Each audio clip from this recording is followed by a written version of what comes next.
मित्रों, मेरा नाम काशवी है और मैं महाराष्ट्र की रहने वाली हूँ। ये मेरे साथ घटित सच्ची घटना है जब मैं 10वीं कक्षा में पढ़ती थी। हमारे स्कूल ने हमें मैसूर में घुमाने का प्रोग्राम बनाया था। हमको उस दिन सुबह 10 बजे स्कूल बुलाया था। उस ट्रिप के लिए हमारे स्कूल ने 12 गाड़ियों का आयोजन किया था। हमारी गाड़ी सबसे अंत में खड़ी थी। हम सारी सहेलियां गाड़ी में बैठ गई थी। कुछ ही देर में गाड़ी रवाना हो गई। हम सारी सहेलियां रास्ते में गाते गुनगुनाते हंसते खेलते जा रहे थे। हमको रास्ते में एक घने जंगल से गुजरना पड़ा। उस रास्ते पर दूर दूर तक कोई इंसान का नामो निशान तक नहीं था। उस रास्ते से गुजरते वक्त मुझे अजीब सी घुटन महसूस होने लगी। हमारी गाड़ी उस रास्ते से गुजरते वक्त जंगल के बीच में अचानक पंचर हो गई। हमारी गाड़ी को वहीं रोकना पड़ा। तभी हमारी मैडम ने हमें गाड़ी से नीचे उतरने को कहा।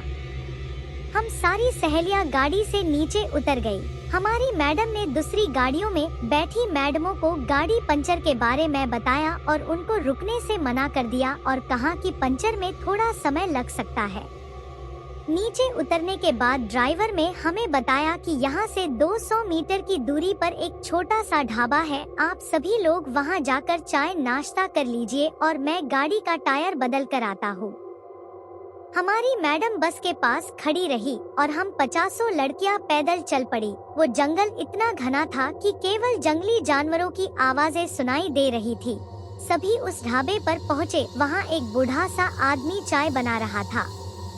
उसे देखकर मुझे एकदम से चक्कर जैसा महसूस हुआ और मैंने उससे नजरें हटा ली। हम सभी लड़कियों ने वहाँ पर चाय पी। तभी थोड़ी देर में वहाँ जोर से किसी औरत के चीखने की आवाज सुनाई दी। ऐसी आवाज सुनकर मैं और मेरी सहेलियां बुरी तरीके से डर गई। तभी वो बूढ़ा आदमी लंगड़ाता हुआ जोर से जंगल की ओर भागा। तभी मेरी एक सहेली को उल्टियाँ होने लगी। हमने तुरंत मैडम को फोन लगाया, लेकिन फोन पहुंच से बाहर बता रहा था। हम सभी लड़कियां उस जगह पहुंचे जहां बस खड़ी थी। जब हम वहां पहुंचे तो हमारे होश उड़ गए कि बस कहां गायब हो सकती है। हम सभी बुरी तरीके से सहम गए थे और हम सब उसी ढाबे पर चले गए। वो बूढ़ा आदमी भी वापस आ गया था और उसने बताया कि अक्सर इस जंगल में ऐसी चीखें आती रहती है और मुझे जंगल में कोई नहीं मिलता। उस बूढ़े आदमी की बात सुनकर हम और ज्यादा डर गए। तभी अचानक हमारी बस आ गई और हम सारी लड़कियां बस में बैठ गई। हमने मैडम को पूछा कि बस कहाँ गायब हो गई थी, तो मैडम ने कहा टायर तो बदल दिया था, लेकिन डीजल भरवाने के लिए पीछे के पेट्रोल पंप पर गए थे। ये सुनकर हमारी जान में जान आई। मेरे सारी सहेलियां उस बूढ़े आदमी को बाय बाय कर रही थी। थोड़ी देर चलने पर मैंने जैसे ही पीछे मुड़कर देखा तो वो ढाबा टूटकर गिर गया था।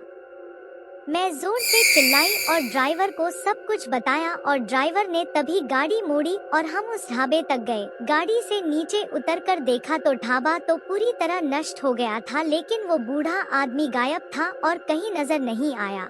हम सभी फिर से बस में बैठकर रवाना हो गए। मैं गाड़ी में पीछे की तरफ ही देख रही थी और मुझे उस ढाबे के पास पेड़ के पत्तों से लहराती सफेद आकृतियां दिख रही थी।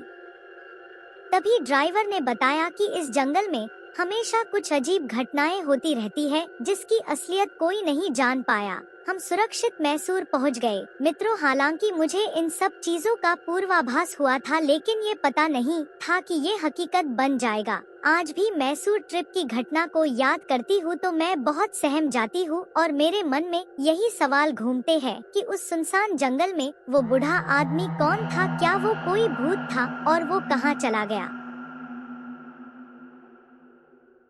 दोस्तों, अगर ऐसी ही और डरावनी और मजेदार कहानियाँ सुननी है तो हमारे चैनल को सब्सक्राइब और वीडियो को लाइक जरूर करें। हम आप तक ऐसी ही मजेदार वीडियो लेकर आते रहेंगे।